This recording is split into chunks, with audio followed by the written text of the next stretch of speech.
Ladies and gentlemen, we will begin our ceremony in 5 minutes. In order to preserve the dignity of this solemn ceremony, please ensure that all electronic devices, including those with hourly chimes, are set to silent. The streaming online broadcast is brought to you by the Defense Media Activity. Guests in uniform, this will be a covered ceremony. And we ask that guests and media please remain outside of the designated path along the waterway that is to my left to clear that area for the ceremonial elements that will be passing through from the Remembrance Circle into the Contemplation Circle. Thank you.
Good morning, ladies and gentlemen, and welcome to today's Joint National Park Service, United States Navy Pearl Harbor Remembrance Ceremony.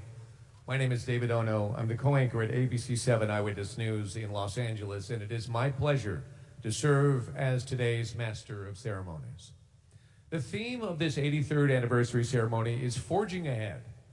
The attack on Pearl Harbor marked a pivotal moment in history, awakening America to a new reality of hardship and the specter of protracted war. The American people, both on the battlefields and the home front, rose to this challenge with resilience and determination.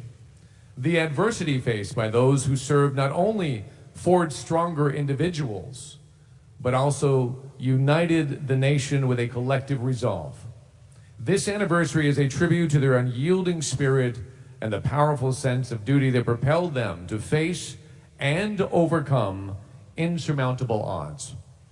The annual ceremony serves as a moment of reflection and gratitude, but also as a call to action. It is a reminder to build on the solid foundation left by the greatest generation, adapting to new challenges with the same fortitude and commitment. As we honor the past, we forge ahead, ensuring that the lessons of history continue to guide us in creating a future that upholds the values of courage, resilience, and peace. To our honored guests, the World War II veterans, please remain seated, while all other guests please rise as able for the arrival of the official party.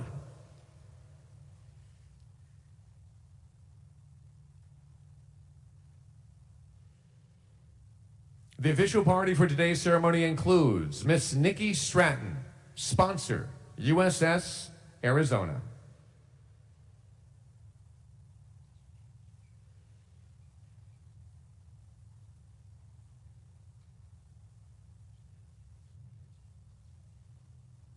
Mr. Tom Leatherman, Superintendent, Pearl Harbor National Memorial National Park Service.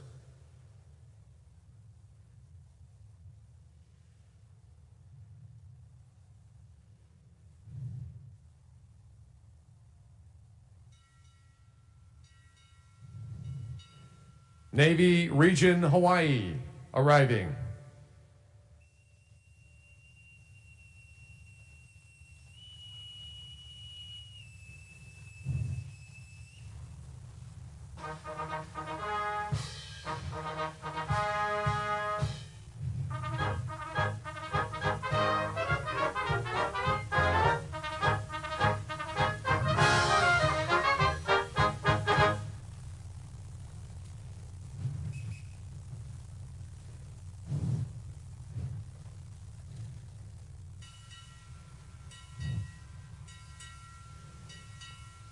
United States Pacific Fleet arriving.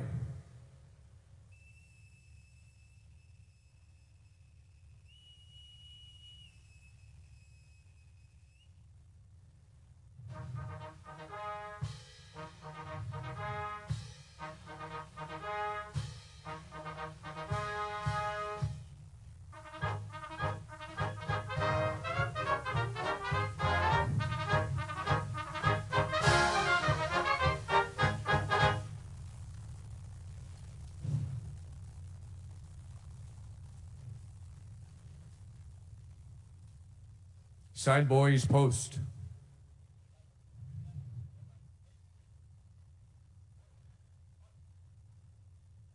Guests, please be seated. Ladies and gentlemen, it is customary on December 7th that we observe a moment of silence at 7:55 to commemorate the beginning of the attacks on Oahu. At 7:55, you'll hear the sound of the USS Arizona ship's bell rung by Mikhail Fox of the National Park Service to mark the start of our moment of silence.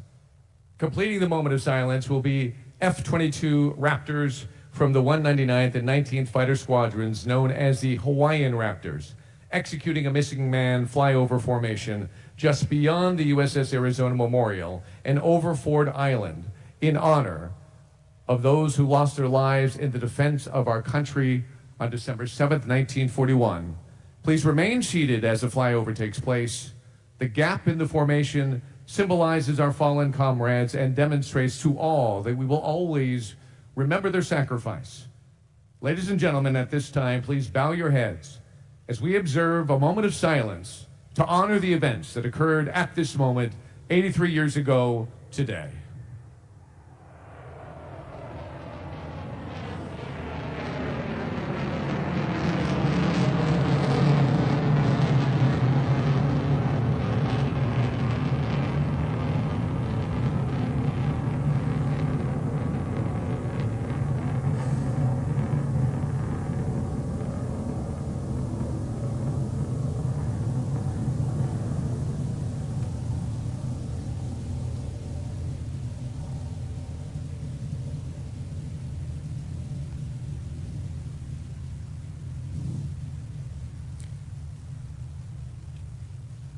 Ladies and gentlemen, thank you.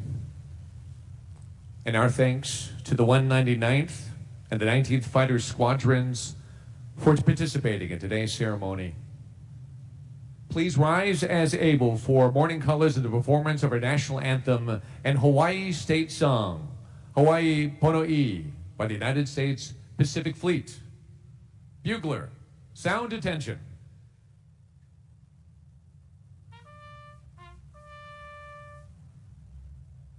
Color Guard, parade the colors.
Retire the colors.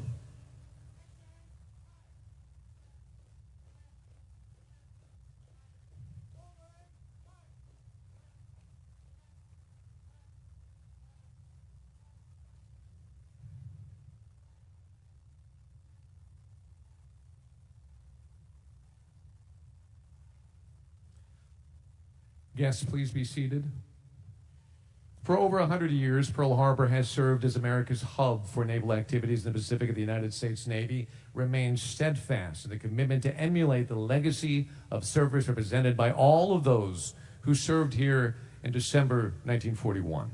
The mission of Commander Naval Surface Group Middle Pacific is to manage the overall war-fighting capability of the surface combatant force home-ported at Joint Base Pearl Harbor, Hickam.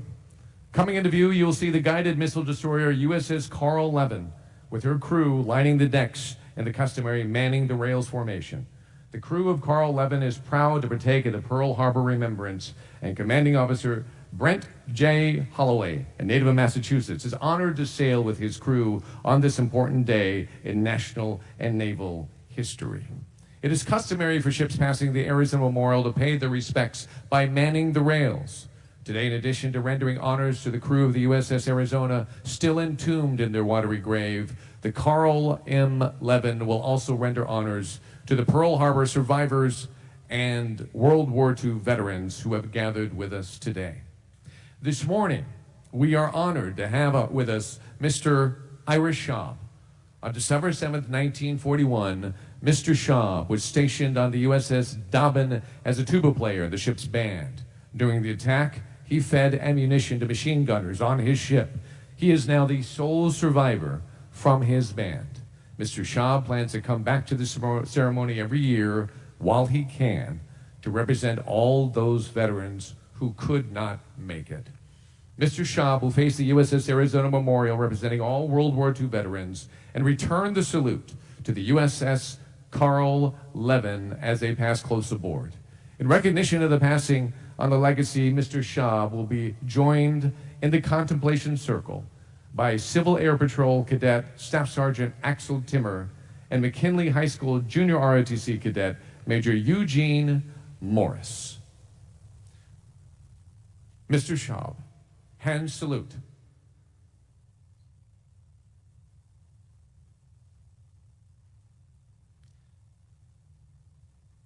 Mr. Schaub, ready to.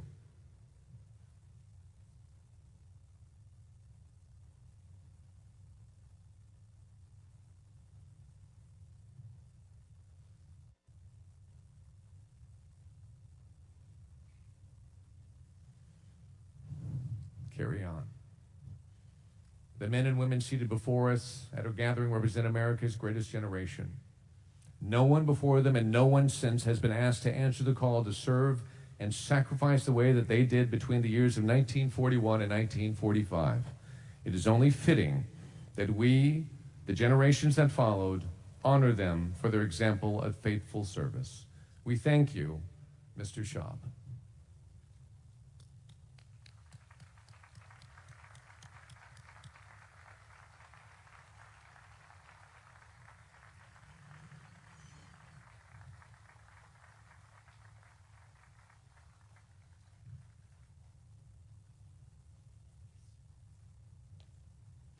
Following the Carl M. Levin, you will also see another mainstay at Pearl Harbor passing by. The Virginia-class attack submarine, the USS Hawaii, representing the Pacific Submarine Fleet. Submarines have a rich and proud history of service in Hawaii, from their earliest arrival to the islands in the early 20th century to their vital contributions to victory in World War II. The surprise attack on Pearl Harbor decimated the surface fleet, but left the submarine force intact. By war's end, submarines had supported all major fleet operations and made 488 war patrols. Success was costly. 52 submarines with 374 officers and 3,131 enlisted men were lost and are considered to be still on patrol. The legacy of the Pacific Submarine Force established in World War II continues today. Armed with the finest ships in the world and manned by the most professional sailors, the Pacific Submarine Force continues to ensure America's critical access to the world's ocean trade routes, provide credible defense against any hostile maritime forces, and project power from the sea to the shore when needed.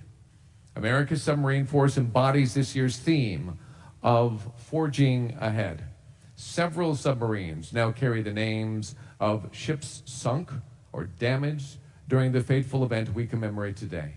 Three of our nation's newest Virginia-class submarines, the USS Utah, the USS Oklahoma, and the USS Arizona, will soon join the fleet and carry on the tradition of courage and service as the namesakes of the ships and the crews that served so proudly 83 years ago.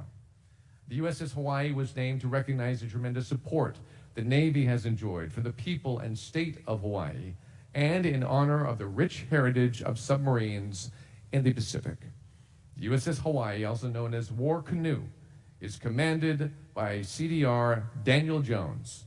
War Canoe recently completed Pearl Harbor Navy Shipyard's first S-9G depot modernization period in July 2024 on time, over 150 days earlier than any other availability of its kind. Quickly following sea trials, the Hawaii Warriors completed an 8,000-plus nautical mile voyage to Stirling, Western Australia, to support the first ever submarine-tended maintenance period alongside USS Emery S. Land in support of AUKUS Pillar 1. War Canoe is proud to represent the state of Hawaii and its Ohana as its namesake ship. On the 83rd anniversary of the attack on Pearl Harbor, the crew of the USS Hawaii is honored to participate in this solemn ceremony, remembering those that fought defending our country. And we would like to thank the crew of the USS Carl Levin and the USS Hawaii, the Hawaii Air National Guard, and the United States Air Force for participating in today's ceremony. In the Hawaiian culture, the religious leader or spiritual advisor is known as a kahu. Today we are pleased to have for our invocation a Hawaiian blessing offered by Kahu Kekoa. Please welcome.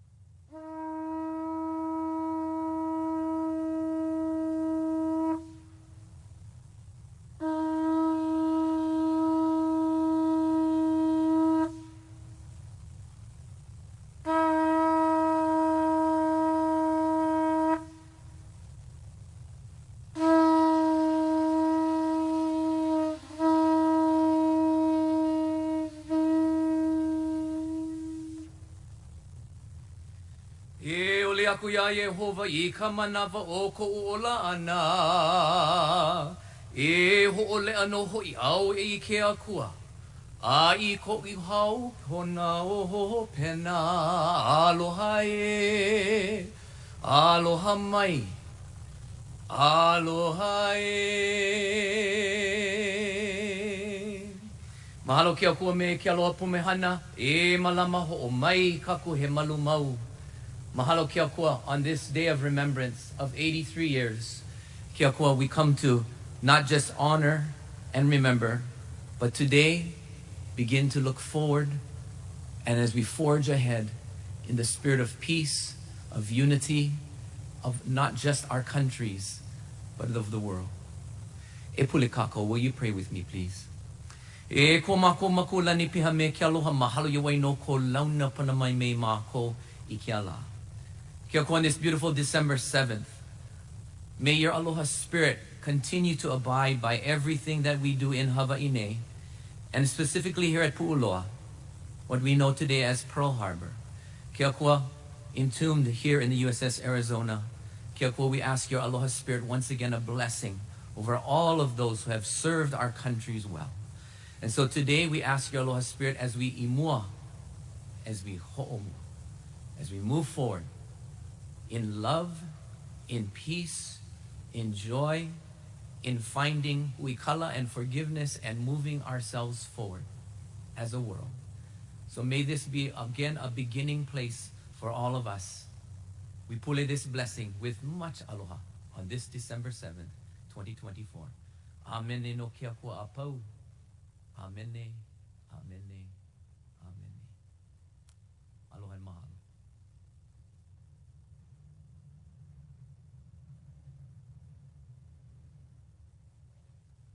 Thank you, Kahu Kekoa. For over 40 years, the Japan Religious Committee for World Federation has offered a prayer for peace on this occasion, and we are honored to have them once again as part of this ceremony. At this time, we would like to invite Mr. Fumio Shishino to the Contemplation Circle to offer the traditional prayer for peace followed by the English translation by Mayumi Miyahara. Please welcome.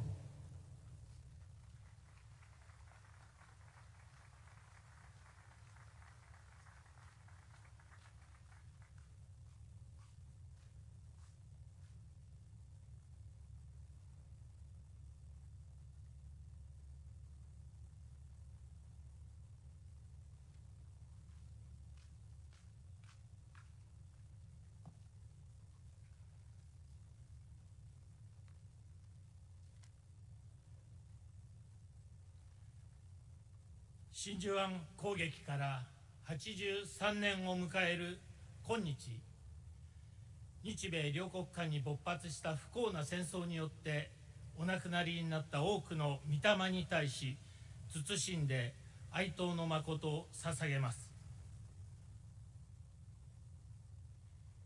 This year marks the 83rd year since the attack on Pearl Harbor. We have all come together to pay our respect to those who sacrificed their lives for their country when our country suffered from the tragedies of war. 私たち世界連邦日本宗教委員会は、宗教者、信仰者が宗旨、宗派の垣根を越えて集い、心を一つに世界平和を祈り、その実現のために日々活動をしています。Our organization, the Japan Religious Committee for the World Federation, and members from various religions and faiths. Our mission is to bring world peace. 1982年9月、ニューヨークの聖ヨハネ大聖堂で日米宗教者会議が開催されました。その時以来、私たちはハワイ平和記念施設案を毎年欠かすことなく派遣し、この慰霊式典に参列してまいりました。In May 1982, we participated in the U.S.-Japan Religion Conference at St. John's Cathedral in New York City. On our way back to Japan, we made a short stop at Pearl Harbor to pray for peace and offer our condolences. Every year since then, we have been welcomed back to pray for peace.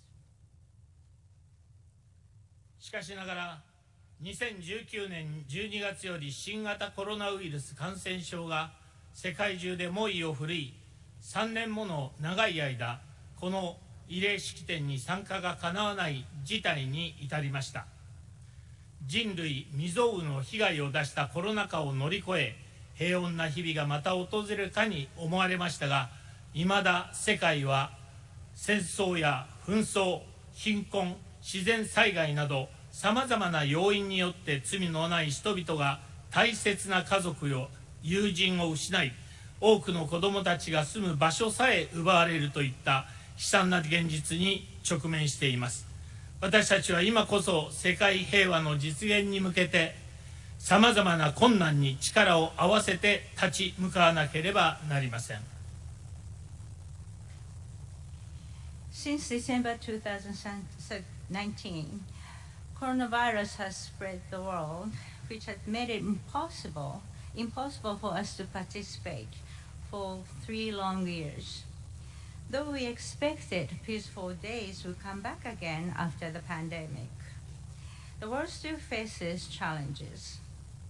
Many innocent people are losing their families and friends, and many children lost their homes due to those challenges such as the wars, conflict, terrorism, poverty, and national disasters.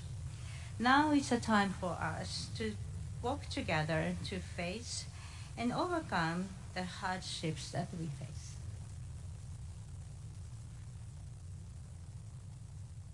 一日も早い真の世界平和と全人類の幸福実現のために、各宗教に受け継がれてきた英知を結集し、共存共栄と相互敬愛の精神を持って宗教者信仰者として共に祈りの誠を捧げる時でありましょう。先人たちのたゆまぬ努力に心から敬意を表し、今こそ人種、宗派の垣根を越え、全人類が心を一つにしてさまざまな問題に取り組んでいくことをここにお誓い申し上げます。2024年12月7日、世界連邦日本宗教委員会会長田中恒樹を代読。To achieve the true world peace and bring happiness to all humanity, we shall unite the wisdom passed down through various religions. With a spirit of coexistence, mutual prosperity, and respect for one another, let's come together as people of faith and offer our heartfelt prayers. We sincerely respect the effort made by our predecessors, and now is the time for all humankind to come together to solve the problems beyond all races and religions. December 7, 2024, on behalf of Tsunekiyo Tanaka, Chairman of the Japan Religious Committee for the World Federation. それでは祈ります。Let us pray for those who sacrifice their lives for peace. Let us pay our deepest respect to the honorable souls. May they rest in peace. Let us pray for true peace in the world. May everyone on earth live in happiness. Let us unite as one family. Let us all live together in love and compassion. May the world be filled with light and honesty. Let us dedicate ourselves to achieving peace. May all God guide us and illuminate our path. 高間のカムロカムロギカムロミシキミタマを咲き生えたまえ。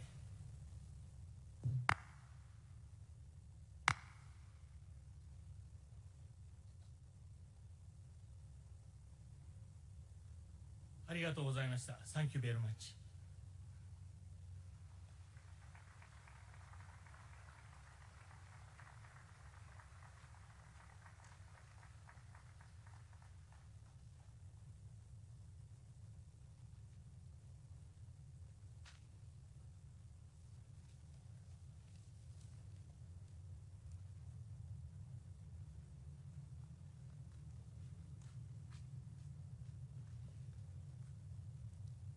Thank you, Mr. Shishino and Ms. Miyahara. For nearly 2 decades, the National Park Service and the United States Navy have partnered together to conduct this annual National Pearl Harbor Remembrance Day commemoration. Here to share an official welcome on behalf of the National Park Service is Mr. Tom Leatherman, Superintendent of the Pearl Harbor National Memorial.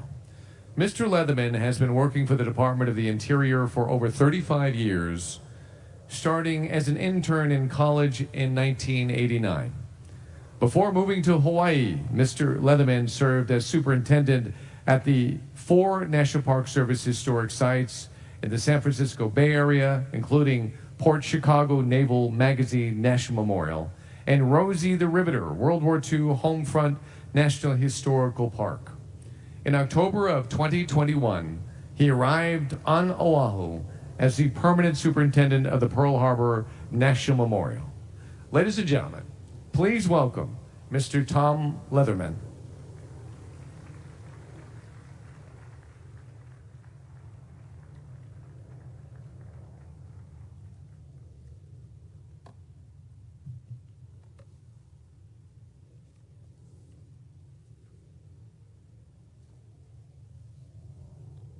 Well, I do want to start by saying I don't think we could have ordered better weather, right?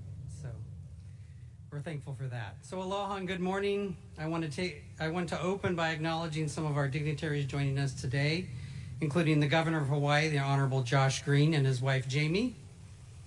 We have Admiral Kaler, Commander of the United States Pacific Fleet, and his wife Gina, Admiral Stephen Barnett, Commander of Navy Region Hawaii, and his wife Naima, and David Szymanski, our Regional Director for the National Park Service Pacific West Region.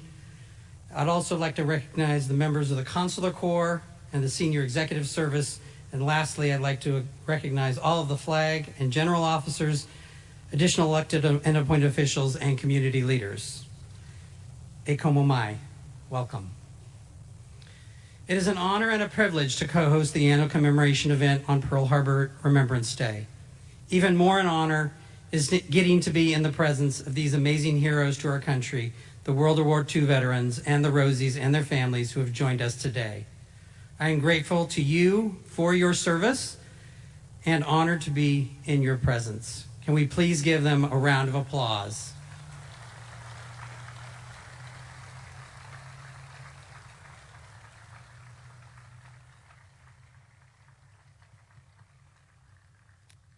You inspire so many, including myself, and I thank you for all that you have done in service to our country. For the 83rd anniversary of the attack on Oahu here at Pearl Harbor, I continue to be deeply grateful for the opportunity to work with a great set of partners and public in preserving and sharing this special place. Most notably, I want to acknowledge the unwavering support of our two key partners, Pacific Historic Parks and the United States Navy. Without these two partners, we would not be able to provide access to the memorial, support learning and educational programming, and preserve this historic place so that we can truly honor those who served and whose lives were lost 83 years ago. Pacific Historic Parks makes events like this possible, and they do so much more every day to help everyone experience this history through audio tours, virtual reality, education programming, and operating our gift shop. The United States Navy, and specifically the Arizona Detachment, share our mission of stewardship of the memorial. They operate the boats that provide access to the memorial and are unwavering in their support in our shared mission. It is clear to me that the relationship between our organizations is stronger than ever, and I look forward to continue building it even stronger in the years to come. I want to thank them both for their dedication and support.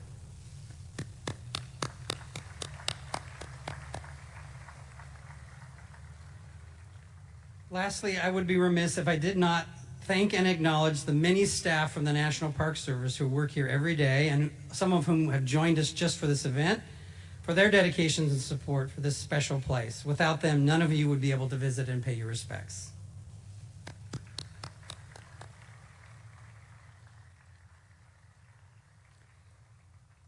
This was a tough year here at Pearl Harbor as we reached a milestone we all knew was coming, but had hoped would never arrive. On April 1st this year, we lost the last of the survivors of the crew of the Arizona when Lieutenant Commander Lou Conter passed away at his home in Grass Valley. Lou was 102 when he passed, and I had the fortune of meeting him in person at his 100th birthday, soon after I was selected as the superintendent at Pearl Harbor.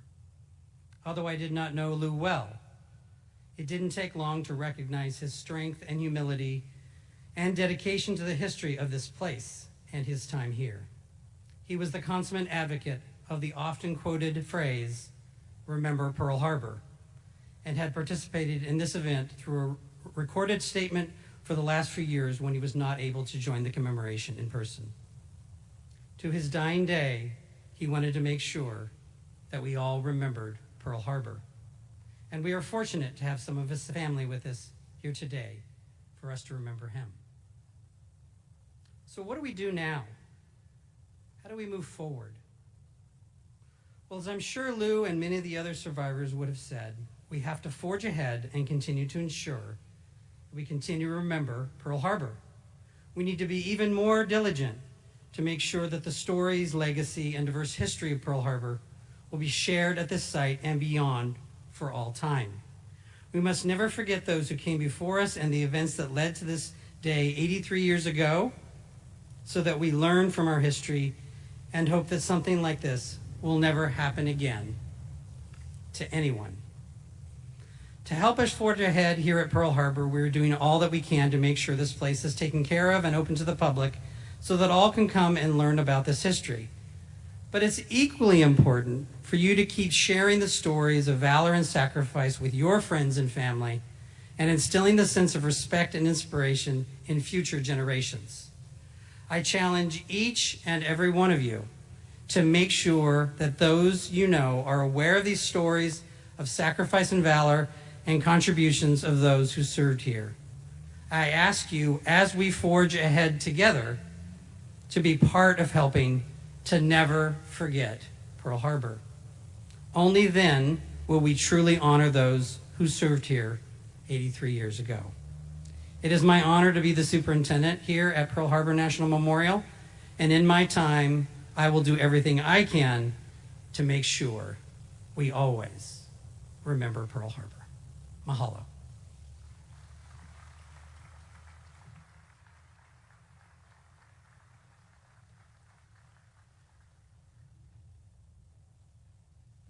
Thank you, Mr. Leatherman.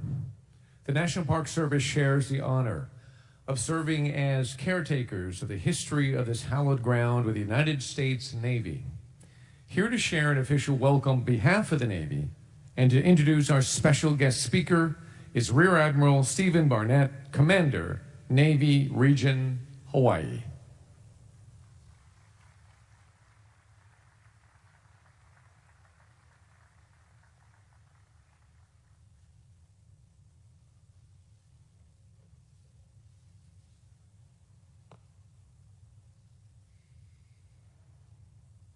Aloha. Thank you for being here. To our guests, to our service members, and most importantly, to the veterans sitting here with us, and those who are listening or actually watching online. It is my honor to be with you here today to thank you for your service to this fine nation. Make no mistake about it. We will always be grateful for your example, grateful for your service, and most importantly, grateful for your sacrifices. I often reflect that those who survived World War II will not be with us forever. Those who pass will be in our hearts, and they will always be in our memories. We will continue to pay our respects at the monuments that stand as a testament to their legacy, to their courage, and to their sacrifice. I'd like to thank Tom Leatherman and the National Park Service staff for our continued partnership. It's very important that we continue to do this annually. There is no better setting, as was said earlier, for this ceremony. It is now my great pleasure to introduce the guest speaker. He's a graduate of the University of Colorado at Boulder, has served in our Navy for over 38 years. He's an F-14 Tomcat and an F-18 Super Hornet pilot with almost 4,000 hours and 600 carrier landings. He's a true leader. He has commanded at every level. At sea, he was a commanding officer of the USS Eisenhower. He was a commander of Carrier Strike Group 9. As a flag officer, he served right here on the island as a director for operations at Indo-Pacific Command. Then he went over to become the deputy commander at U.S. Pacific Fleet. He's been the commander of 3rd Fleet in San Diego and also the director for strategy, plans, and policy called the J5 at the Joint Chiefs Staff at the Pentagon. Ladies and gentlemen, please welcome my boss, the commander of the United States Pacific Fleet, Admiral Kaler.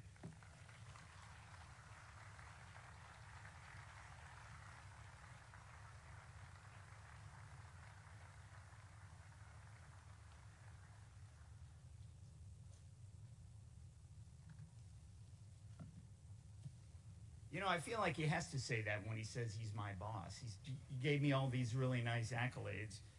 You know, it takes a long time because I've been doing this a long time.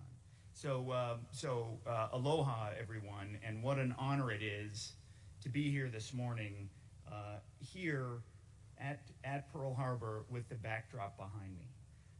Completely honored to join you all on this incredibly important day. Thank you for inviting me, for everyone, to speak here today. And thank you to all our distinguished visitors, as mentioned earlier, friends and families for joining us. Thank you specifically to the Pacific Historic Parks and the National Park Service for hosting us. And Tom, beautiful ceremony, beautiful setup. And so thank you very much. Most importantly, I'd like to thank our Pearl Harbor survivors and World War II veterans for traveling here year after year and connecting us firsthand to the heroic feats that accomplished that day. And I can't help but reflect of the 4 airplanes we just saw, the ship and the submarine, and realizing that those are manned by sailors and airmen that had the opportunity today on this beautiful day to show their respect. And I would tell you, as both a ship captain and as a fighter pilot, there's no higher honor to do that. I'm jealous of them today as they just landed and they are just docking their ships. But what a wonderful honor they had the opportunity to do today to honor you all here in the front row and this historic site. We gather here today to remember the date which lives in infamy. 83 years ago today, on a beautiful morning, just like this one, Pearl Harbor was assaulted and the world changed. Today we have veterans among us who witnessed it with their own eyes, whose memories are seared with the chaos and violence and the devastation of that day. The rest of us must just imagine it. The peace of a brilliant Sunday morning sky turned dark with enemy fighters. Gentle trade winds pierced with gunfire explosions and sirens. Towering battleships and massive buildings erupting in flames. The waters of Pearl Harbor thick with blood and fuel, the air heavy with toxic fumes. The courageous defenders rushing to respond in any way they could. The violence was local. It was all around us, and the fight was on. The survivors here today lived all of that. They will never forget it, and neither must we. The attack on Pearl Harbor was not the end of the story, it was just the beginning. Our World War II veterans fought back with courage, with determination, and they fought with what they had. They started quickly by beating the enemy at Midway a mere 6 months later. From there, they fought their way across the Pacific to Guadalcanal, the Philippine Sea, and to Leyte Gulf. They finished their campaign at Okinawa, then the largest sea-air-land battle in history. Their victory in World War II was not preordained, nor did it happen by accident. It happened because our greatest generation responded to the attack on Pearl Harbor with tenacity. They took the fight to the enemy, executed with their full commitment, and won. With their actions, they set standards for excellence to which we strive to emulate today. That greatest generation is with us now. We are honored to be here with Pearl Harbor survivors, Ira Ike Schaub. And sir, thank you for this wonderful honor and salute that you gave our sailors. He served on USS Dobbin, and we're also here with Kenneth Stevens, who served on USS Whitney. Welcome to our World War II veterans, Wilbert Toda, Al Chatwin, John Gleason, Don Graves, Arthur Shack, and Johnny Shelton. Rosies who supported the war effort have joined us as well. Jean Gibson, Delphine Caput, Erlinda Gallego Sevilla, and Clarice Lafreniere. We are humbled by your presence and eternally grateful for your service and sacrifice. Your accomplishments and your victory continue to inspire us and give us purpose every day. As mentioned, fewer of these heroes join us every year, so we continue to be grateful to all of you. Earlier this year, we mourned the loss of Luke Hunter, as Tom mentioned, the last Arizona survivor. He attended this ceremony in person year after year. For decades, Lou's life mantra was "Don't panic." When the Arizona sank, he came back on a boat to rescue his shipmates. Later in the war, when his plane was shot down over the Pacific, he told his air crew, "Get ready to swim, and if a shark comes up to you, punch it in the nose." He set example of strong and steady action for all of us. We also lost this year Sterling Cale, the last Pearl Harbor survivor that lived in Hawaii, who was beloved and was a longtime volunteer here at the Pearl Harbor Visitor Center. Sterling served in World War II, the Korean War, the Vietnam War. He then worked for the U.S. Agency for International Development. He served his country for 57 years. They and many others are now gone, but they are not forgotten, nor will they ever be. Lou, Sterling, and the shipmates can rest easy knowing that their legacy endures on earth. And we will move heaven and earth, just as they did, to defend our country and our way of life. Today we stand on their shoulders and on the shoulders of other heroes in front of us. From Pearl Harbor, we learned much. We learned to be forever vigilant, to maintain a combat rehearsal mindset at all times. And we train our sailors to that every day. In fact, right now, the Pacific Fleet is in the most operational intensive period we have experienced in years. In 2024, the Abraham Lincoln, the USS Ronald Reagan, and the USS Theodore carrier strike groups all operated in our waters to ensure a free and open Indo-Pacific. We deployed 2 amphibious readiness groups, the America and the Boxer, together as a show of strength with our allies and partners. George Washington has now forward deployed to Japan for overseas duty and is ready for action with our partners. As I speak to you today, the carrier USS Carl Vinson and its strike group is transiting the West Pacific, and the Nimitz strike group is preparing to deploy. Our carrier strike groups, our surface ships, our submarines, our air wings, and our numerous other deployed units continue to excel every day far and wide in all domains. And our sailors continue to serve and uphold international law and defend our way of life. From the vastness of Oceania to the contested waters of the South China Sea, the men and women of the U.S. Pacific Fleet continue to do our nation's work every day, projecting capable and credible combat power. Fortunately, our sailors have tremendous support at home. Like our forebearers, we have families, loved ones, and whole communities who stand by us, and we beside them.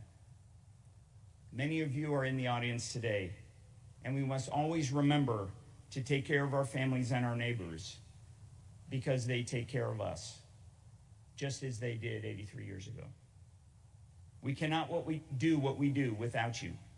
No sailor succeeds alone, and when our families and loved ones support us and what we do, they too serve and sacrifice our nation. We serve in consequential times. Today, as in our past, our competitors seek to challenge the order, but we meet those challenges and we will prevail. We perform with peerless professionalism to build and demonstrate combat readiness every day.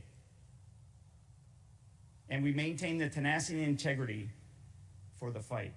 Anyone who thinks we don't makes a drastic miscalculation.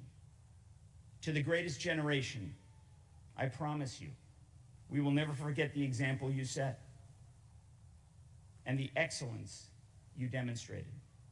We will use your example to better ourselves every day, and we will never forget what you did. We will be ready to win at any time. Like our greatest generation, if that fateful day comes, we will not wait for history to write our actions. We'll act to write our history. And with that, I would like to then once again thank our Pearl Harbor survivors, our Rosies, and our World War II veterans. Thank you to our distinguished guests, families, and friends for joining us, and more importantly, the honor of being able to address you today. Thank you and mahalo.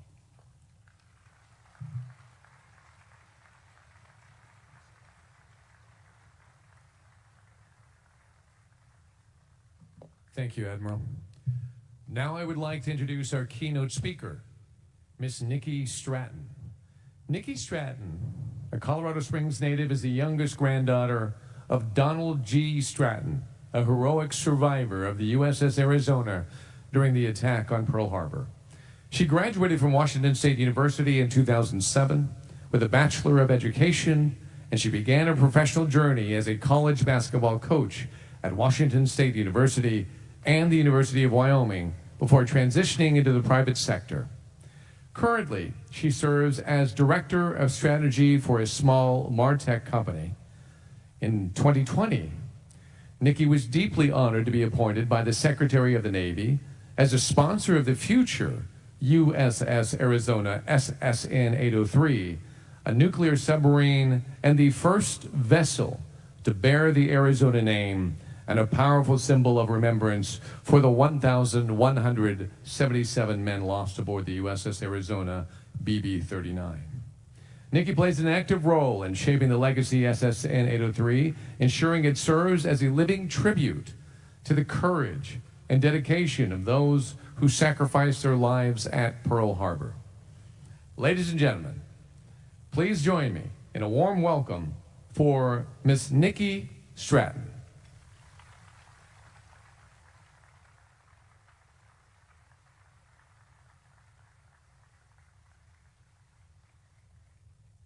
Aloha and good morning, distinguished guests, honored veterans, and families.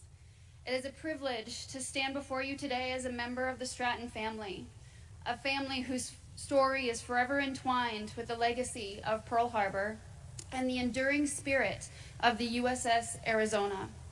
On December 7th, 1941, my grandfather, Donald Stratton, faced unimaginable adversity aboard the Arizona.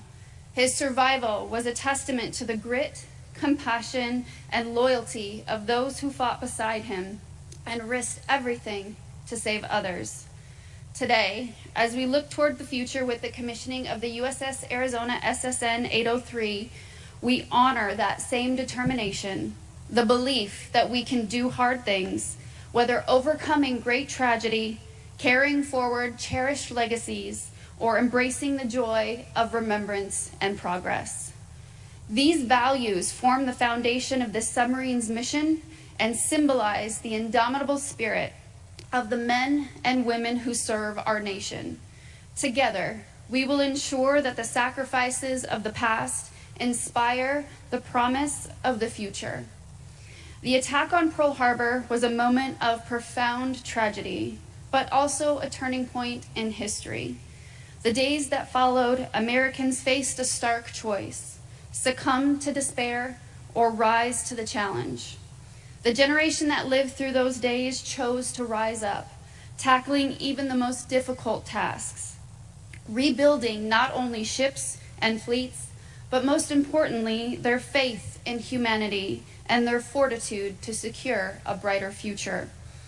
For my grandfather, doing the hard things was not abstract. It was a matter of survival. Severely burned with his ship sinking beneath him, he mustered every ounce of strength to pull himself across a rope to safety aboard the USS Vestal. That act, hauling his body hand over hand while flames roared beneath him and planes attacked above, is a testimony to his unbreakable will. After months of recovery, he re-enlisted in the Navy, returning to fight the very enemy that tried to take everything from him. His resilience embodies the essence of doing the hard things, finding strength in moments of weakness, and persevering in the face of overwhelming odds. For survivors like my grandfather, it also meant sharing their stories, not out of bitterness or anger, but to ensure their shipmates' sacrifices were never forgotten. The future USS Arizona SSN 803 will stand as a tribute to this country's triumphant and indestructible spirit. Its construction and mission remind us that the hard things are worth doing because they honor the legacy of those who came before us. Building a modern nuclear-powered submarine requires advanced technology, innovative thinking, and the collaboration of countless individuals dedicated to safeguarding our future. Just as the Pearl Harbor sailors stood firm in the face of overwhelming odds, the future sub and crew now stands as a symbol of determination and progress. If there is one defining trait from December 7th, 1941, it's grit. That resolve to withstand everything when the odds seem insurmountable. The attack decimated the Pacific Fleet, but rather than paralyzing us, it ignited the sleeping giant, mobilizing the entire country virtually overnight. Americans across the nation demonstrated their unshakable resolve. Shipyards worked tirelessly to produce vessels in record time. Pilots trained intensively, and families rationed and sacrificed for the war effort.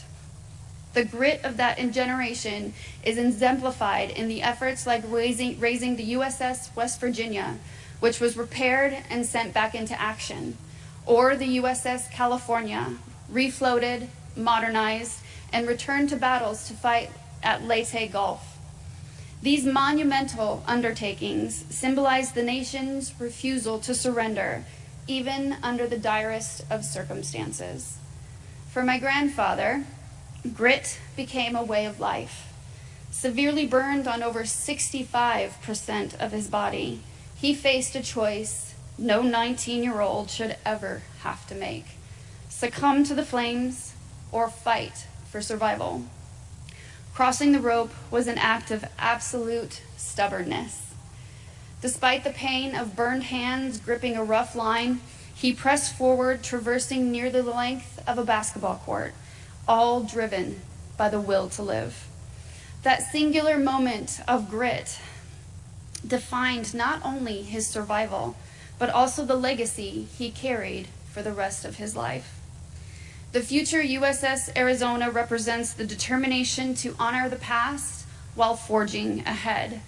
It ensures the name USS Arizona is associated not only with loss, but with new resilience, strength, and an unbending will to sustain against all challenges it may come up against. Compassion, though quieter than acts of heroism, were equally vital in the aftermath of Pearl Harbor. Sailors risked their lives to save their brethren and their crew from the flames. Medics worked tirelessly to tend to the wounded. Civilians donated blood, delivered supplies, and provided comfort. Compassion-fueled acts of bravery that saved countless lives. For my family, compassion has always been central to honoring my grandfather's memory. His story is more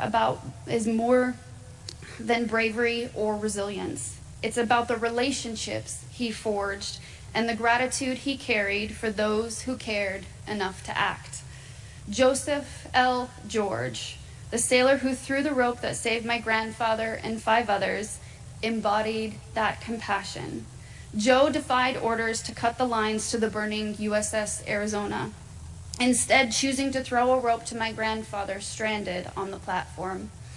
Joe could have looked the other way, followed protocol, and prioritized his own safety, but he didn't.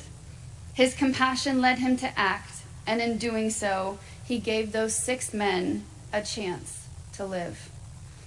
Decades later, my grandfather and other survivors fought for Joe to receive the recognition for his heroism. And that bond of compassion is part of what keeps the story of Pearl Harbor alive and thriving through 83 years of history. It reminds us that humanity's greatest strength lies in its ability to care for one another, even in the direst of circumstances. The 803 crew embodies this principle. The Navy's mission is rooted in compassion, protecting freedom and lives, even at great risk. Every mission undertaken by this submarine will reflect the belief that safeguarding others is a noble and necessary calling. Loyalty is another lasting quality that connects us to those who came before us. It is the steadfast commitment to one another, to a shared mission, and to the values we hold dear. 83 years ago, loyalty bound sailors to their shipmates and leaders to their crews. For my grandfather, loyalty was woven into the very fabric of his being. Despite his injuries, he re-enlisted in the Navy, not out of obligation, but out of loyalty to his fallen brothers and the ideals that they had fought to defend. The naming of SSN 803 after the USS Arizona reflects this same sense of loyalty. It is a commitment to honoring the legacy of those who served aboard the original ship and the promises that their sacrifices will never be forgotten. Amid the weight of tragedy, joy may seem elusive, but it is vital.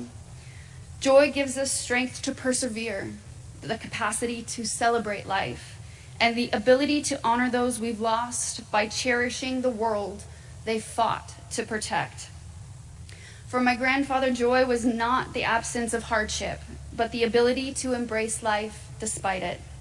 He lived through unimaginable pain after the attack, both physically and emotionally. Yet even as he carried the scars of that day for the rest of his life, he also carried an appreciation for life's simple joys. Whether it was sharing stories with family, enjoying the laughter and antics of his grandchildren and great-grandchildren, or sharing a quiet moment with my grandmother, watching this incredible life they created go by, my grandfather found ways to celebrate the beauty of the world he had fought so hard to preserve. Joy was also present in the bonds he shared with his fellow survivors. Their annual reunions filled with laughter, camaraderie, and heartfelt remembrance were a testament to the enduring connections forged through a shared experience. Even as they honored those who were no longer with them, these gatherings were infused with a sense of gratitude for the lives they had lived, the friendships they had built, and the chance to tell their stories to future generations. The Arizona to come symbolizes this same unwavering sense of joy. While its mission is serious and its purpose rooted in the solemn memory of the USS Arizona, it also represents the celebration of progress and the resilient strength of the human spirit. The commissioning of this submarine will be a joyful occasion, not because it diminishes the tragedy of Pearl Harbor and the USS Arizona battleship, but because it honors that tragedy by showing how far we've come. It will be a moment to celebrate the ingenuity, teamwork, and dedication that made its creation possible, as well as the sailors who will serve aboard her. Finally, joy reminds us to cherish the freedoms and opportunities we enjoy today. Those who fought at Pearl Harbor did so out of love. Love for their families, love for their friends, and the ideals that made life worth living. By finding joy in our lives, we honor their sacrifice and ensure their efforts are not in vain. As we reflect on Pearl Harbor's history, let us remember that joy comes not from ignoring hardship, but from celebrating the triumphs born from it. It is about gratitude for the present and hope for the future. In this hallowed ground, in this sacred place, we are connected by the stories of the past, the challenges of the present, and the promise of the future. Whether through doing the hard things, courage, grit, compassion, loyalty, or joy, the lessons of Pearl Harbor will continue to guide us forward. As we look towards the commissioning of the future USS Arizona SSN 803, let us carry these values with us, not just as a tribute to those who came before us, but as a commitment to those who will come after. Thank you, and may we always remember Pearl Harbor by living lives that honor the sacrifices made. Thank you.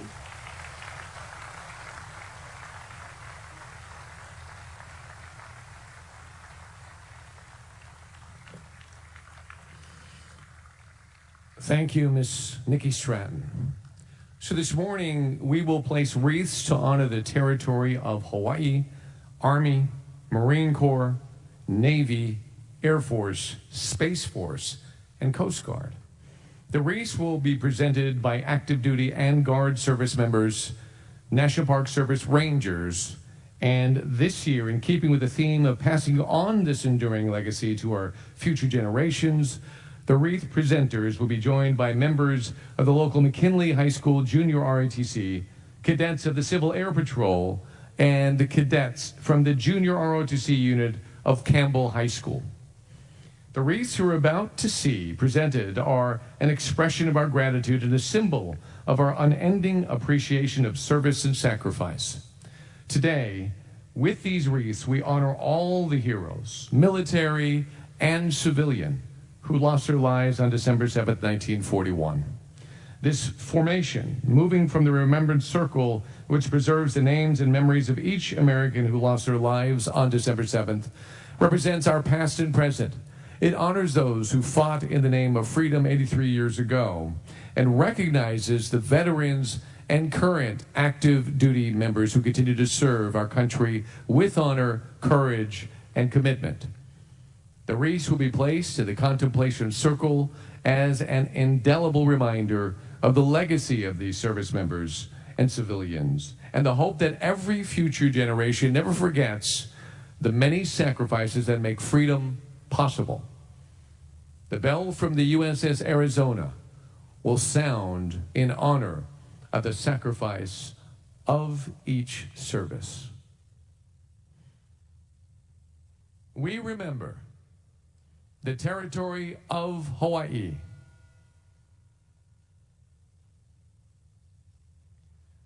On that fateful morning, we remember the 49 civilians who lost their lives as a result of the attack.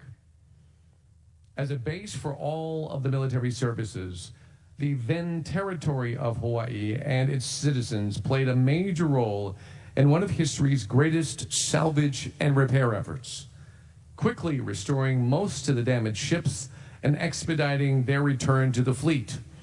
Hawaii's citizens opened their homes and businesses to servicemen stationed in the islands and to those returning from war patrols. Today, the state of Hawaii remains a strategic and welcoming home port for our military, continuing to offer aloha to all. Representing the territory of Hawaii is CSM Brandon Kumale of the Hawaii Air National Guard, Ranger Joe Borgia from the National Park Service, and McKinley High School Junior ROTC Cadet Captain Amara Aro.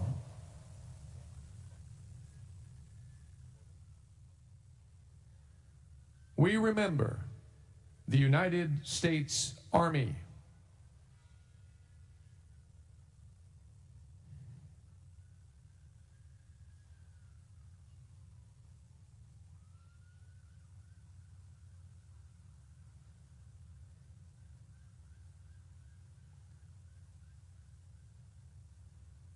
While many history books tend to focus on the Pearl Harbor attack, the brave members of the United States Army fought diligently to defend their posts on December 7th, 1941. In total, 233 soldiers were killed during the surprise attack. Today, from Schofield Barracks to Bellows Airfield, the U.S. Army stands ready to defend our nation and maintain a steadfast presence on Oahu. Representing the United States Army is Sergeant Richard Rodriguez, Ranger Tito Griffith for the National Park Service, and McKinley High School Junior ROTC Cadet Captain Ryan Kapakungan.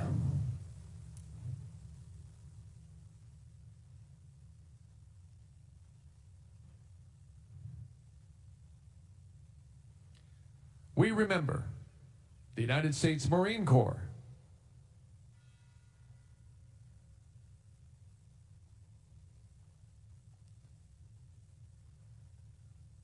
Many may not realize until visiting the USS Arizona Memorial that the United States Marine Detachment made up part of each battleship's crew. A total of 109 Marines lost their lives that day, 105 perished aboard ships in Pearl Harbor, and 4 were killed in action at the Eva Mooring Mast Field. Today, Marines continue the tradition of serving our nation wherever and whenever they are called upon. Their commitment to self-sacrifice and dedication provide a cornerstone for our nation's defense in the challenges of the 21st century. Representing the United States Marine Corps is Sergeant Alan Reyes, Ranger Phil Legenfelter from the National Park Service, and Campbell High School Junior ROTC Cadet Lieutenant Robert Kabating. We remember the United States Navy.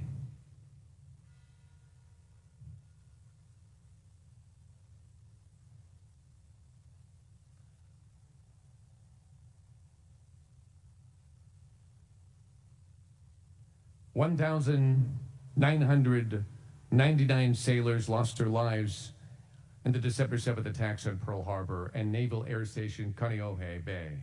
Many sailors met their final resting place in the waters directly behind me while defending their ships and helping their shipmates escape the burning waters. Many more assisted in rescue and recovery efforts in the days and weeks that followed.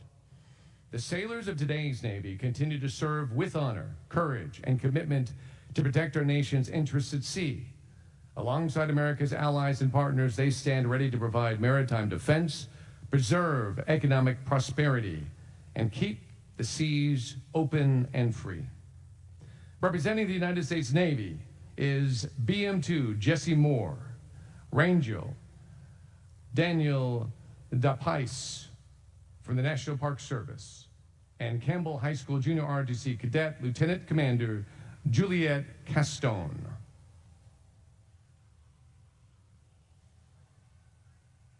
We remember the United States Air Force.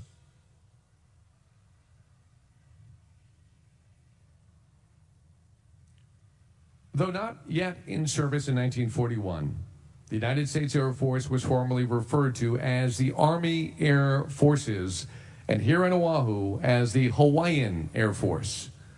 On December 7th, Lieutenants Ken Taylor and George Welch scrambled to their aircraft parked at Haleiwa Field and took off to brave the skies against incredible odds. Today, airmen serving the United States Air Force in Hawaii continue the legacy of the defense of America's vital airspace interests and around the globe. Representing the United States Air Force is A1C Sloan Campbell, Ranger Susie Schmalbeck from the National Park Service, and Civil Air Patrol Cadet Captain Adam Etlich.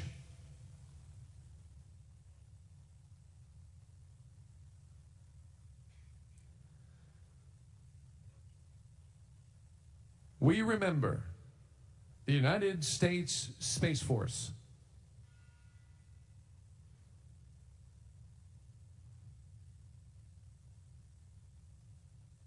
America's newest military branch, the United States Space Force carries the proud legacy of the Army Air Forces as guardians of America's interests around the globe. They represent the latest example of carrying on the legacy of the generations of Americans we honor today. The Space Force Guardians in the Indo-Pacific stand vigilant to safeguard American assets in orbit from physical and digital attack in the ever-changing challenges of the 21st century. Representing the United States Space Force is Specialist 3 Holly Morang, Ranger Dustin Furlong from the National Park Service, and Civil Air Patrol Cadet Tech Sergeant Lillian Burrell.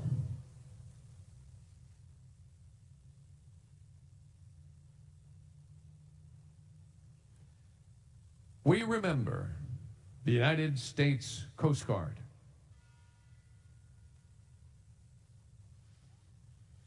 At the time of the attack, U.S. Coast Guard vessels in Hawaii were all stationed in Honolulu. At 6:45, the patrol craft Tiger intercepted a dispatch from USS Ward that claimed destruction of a submarine. Later, Tiger itself came under enemy fire as it participated in the defense of Oahu. The United States Coast Guard continues to serve as America's frontline agency for enforcing the nation's laws at sea, protecting the marine environment, and providing life-saving sacrifices. Representing the United States Coast Guard is AET-3 Jacob Keller, Ranger Joseph Wool from the National Park Service, and Campbell High School Junior ROTC Cadet Ensign Hayden Umayam.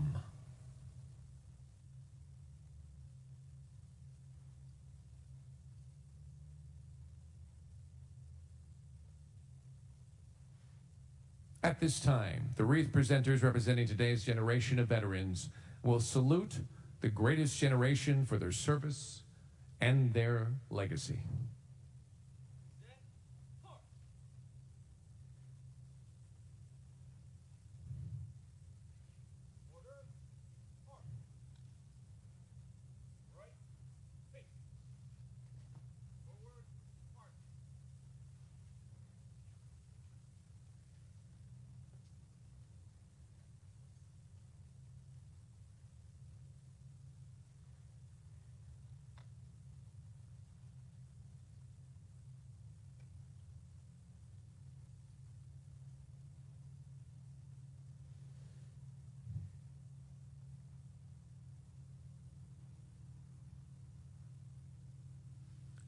Would all Pearl Harbor survivors and all of our World War II veterans please remain seated so that we and all who are present here today can honor you.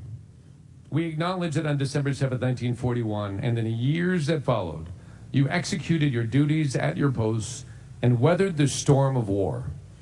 It is because of you and all those who served 83 years ago that we enjoy freedom and liberty in this great country today. Will everyone else please stand and join me in expressing our appreciation? A grateful nation applauds you today.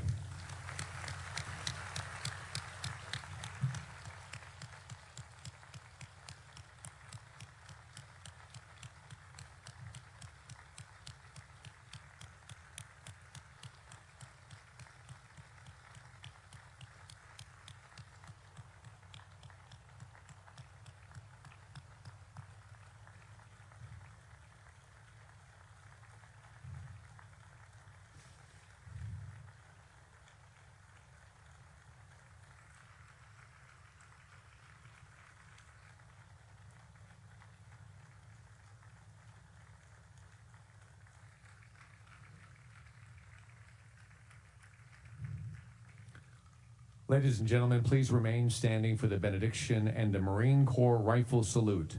At the conclusion of the rifle salute, a bugler for the United States Pacific Fleet Band will blow taps from the contemplation circle, symbolizing our commitment to always remember the lives lost on that day and to carry on their legacy of hope in the defense of freedom and lasting peace.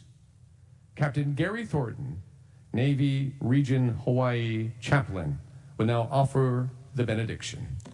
Please welcome.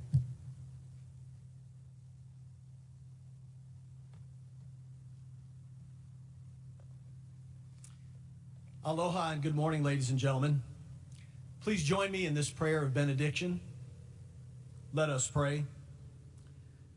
Keakua, God of our fathers, Creator God, as we stand on these hallowed grounds, Pu'uloa, as we look upon this national shrine, we guard in our hearts the sacred memory of those who gave their lives here so long ago. Bless us, O Lord, as we humble ourselves in thy presence, paying tribute to our shipmates and other service members, those from what many have called the greatest generation, who so valiantly served our country, many of whom rest here today in honored glory, ever on patrol.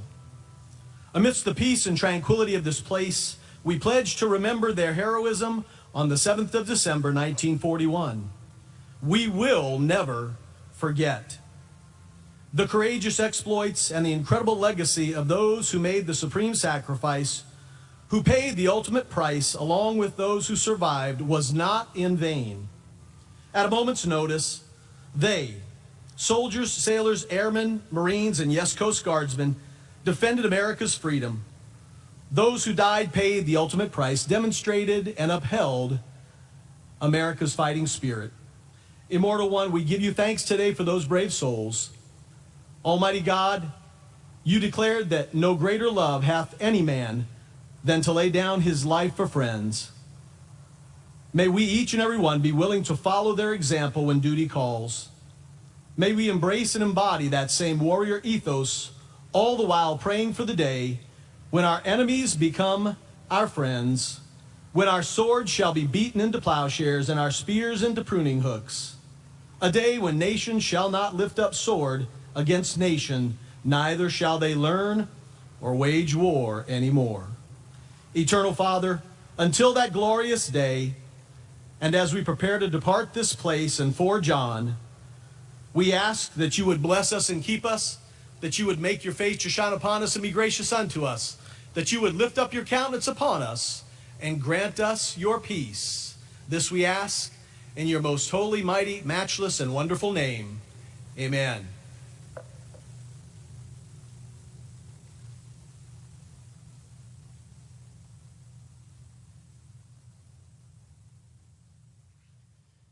Captain Thornton, thank you so much. Stand by for rifle salute.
Side boys post.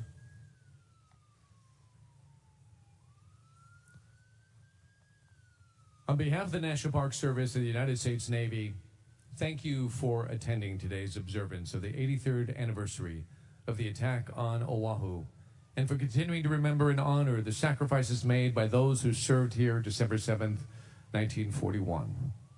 To those who are watching our ceremony through our online broadcast, we also extend our sincere aloha. Thank you to the Defense Media Activity providing the live stream. This ceremony would not have been possible today without the critical assistance of Pacific Historic Parks. Please remain standing for the departure of the official party.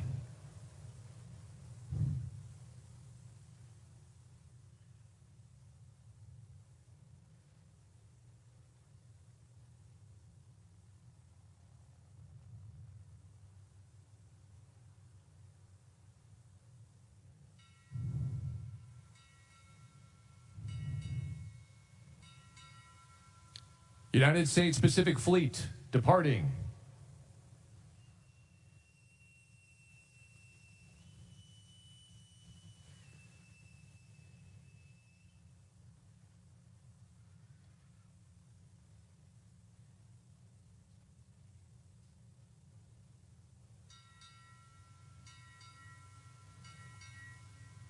Navy Region Hawái departing.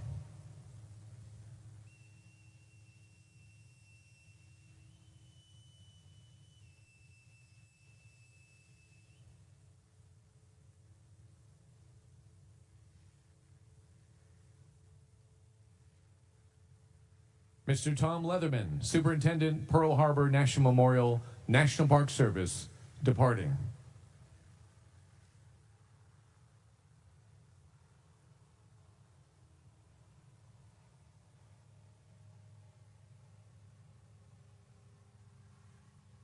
Miss Nikki Stratton, sponsor, USS Arizona, departing.